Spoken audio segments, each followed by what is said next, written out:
Good morning, 8th class students. Today in social science, we are going to cover one of the topic of the chapter industries. As in industries chapter, you have read about the meaning of manufacturing industries, then the classification of industries, and we have also read about the industrial regions and the factors affecting the location of industries. So today we are going to cover one of the topic, that is the distribution of major industries. The distribution of major industries can be explained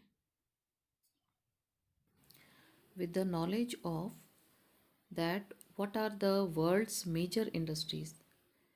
In this we have mainly three major industries.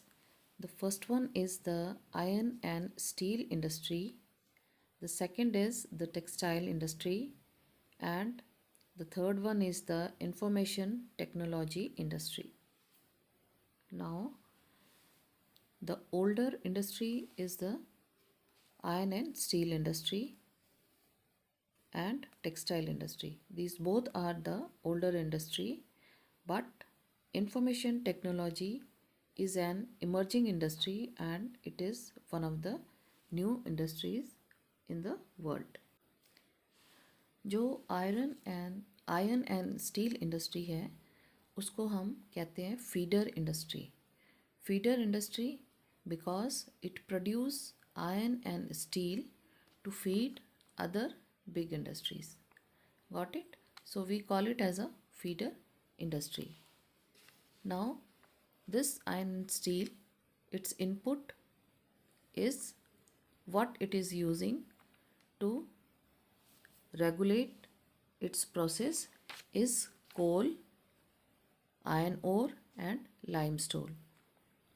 इनकी मदद से, कोल की मदद से, iron ore और limestone जो है, इन तीनों को यूज़ करके इस आयरन एंड स्टील इंडस्ट्री में जो प्रोसेसिंग है वो किया जाता है. ठीक है. प्रोसेसिंग जो है इसमें स्मेल्टिंग किया जाता है. Smelting is to melt the iron ore at a very high temperature, and in this what it is, the process is the blast furnace. This is the figure of blast furnace.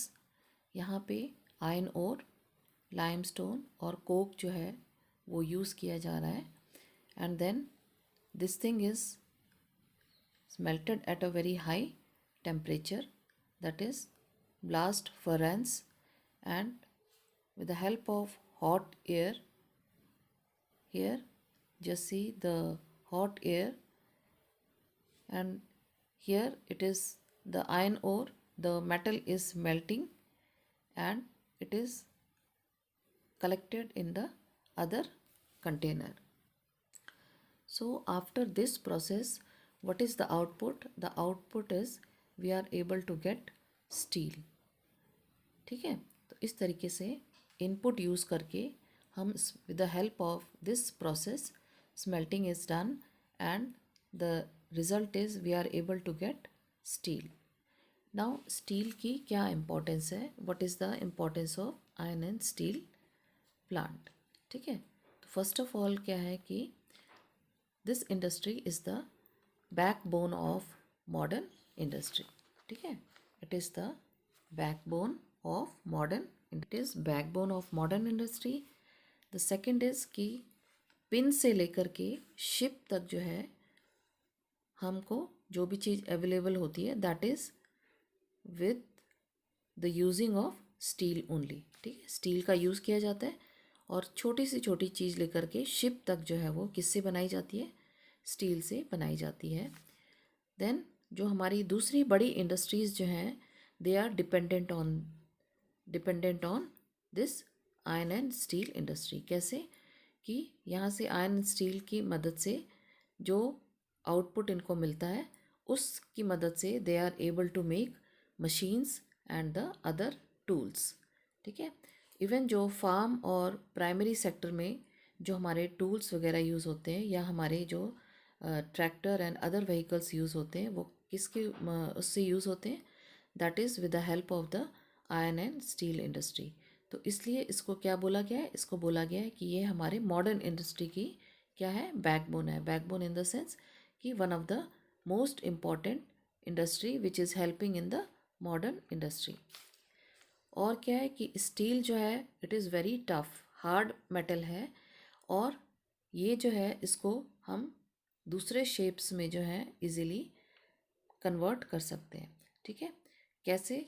By cutting it and making converting it into wire, या हम इसको cut करके या फिर इसको wire वगैरह में convert करके हम इसको दूसरी चीज़ों में भी इसको यूज़ कर सकते हैं बाय इसको रोलिंग करके इस पर इसको पतले पतले शीट्स में कन्वर्ट करके या इसको वायर में कन्वर्ट करके इसको किसी भी दूसरी चीज़ों में फॉर्म में कन्वर्ट करके इसको इजीली दूसरे कामों के लिए यूज़ किया जा सकता है। कुछ कुछ जो है special alloys of steel can be made by adding small amount of other metals. ठीक है। जो स्पेशल alloys जो हैं स्टील के उसको भी हम बना सकते हैं by using some of the other metals. जो मैं दूसरे मेटल्स हम यूज़ कर सकते हैं इसमें, वो क्या है, that is aluminium, nickel and copper. Now iron and steel की जो लोकेशन है वो इट्स कीप्स ऑन चेंजिंग।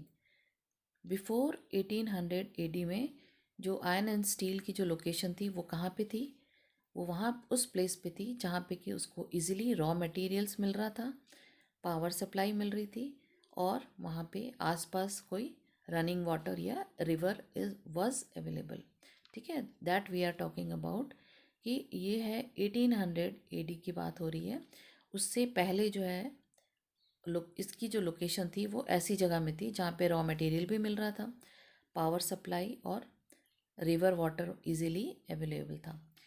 लेकिन 1800 और 1950 के बीच में इसकी लोकेशन चेंज हो गई।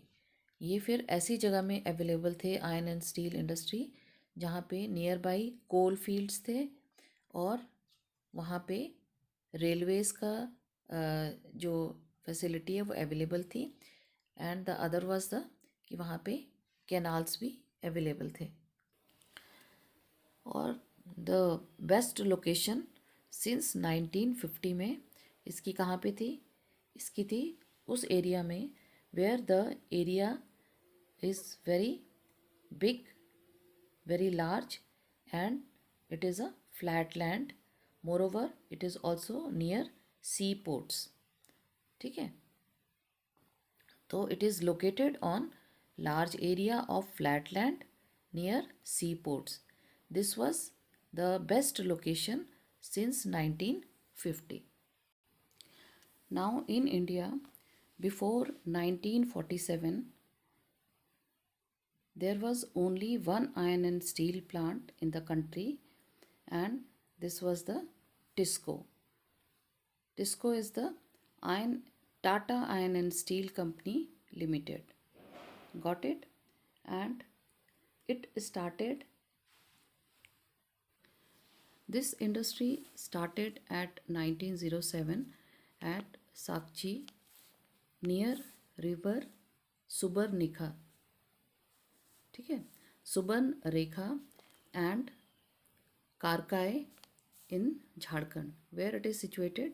It is situated near this river Subarnarekha, and it is the place which is in Jharkhand.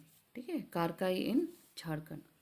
ये केवल एक ऐसी इंडस्ट्री है जो कि 1947 से पहले की है। जब इंडिया आज़ाद हुआ था उससे पहले की this industry was there in the year 1907। 1907 में ये स्टार्ट हो गई थी। नाउ हम कहते हैं कि why only in Jamshedpur this iron Tata iron and steel plant was situated. वो है क्योंकि बिकॉज इसको सबसे ज़्यादा मोस्ट सुटेबल लोकेशन वहाँ पे मिली. It was able to get good transportation, क्योंकि यहाँ पे जो है after covering only 32 kilometer from Kalimati station, they are able to get the market. Availability of raw materials was very easily available, and this raw material is the coal, manganese and the iron ore deposits. ठीक है. Then it is also near to the Kolkata market. They are able to get the sufficient water supply, and it also helped to develop more setting up of the industries. जो new industries हैं उनको develop करने में भी इस industry ने काफ़ी ज़्यादा अपना कंट्रीब्यूशन दिया. ठीक है. Just look at this map. This is the map which is showing the location of the Tata Iron and Steel Limited Industry Limited, and in this map what we are seeing, that this Tata Steel work is near the railway lines. Got it? So they are able to supply their goods easily through this area. Moreover, just see the roads also. This is this brown lines are all the roads. So they are able to easily transport their material through railway lines as well as through roads. And the other is the Subarnarekha river. ठीक है. ये river भी यहाँ में जो blue colour का आपको नज़र आ रहा है, ये जो है ये रिवर है. तो तीनों चीज़ जो है उनको इजीली अवेलेबल है. Railway lines, roads as well as the water which is the ideal location of this industry. The other part related to Pittsburgh and other industries will be covered in the next video.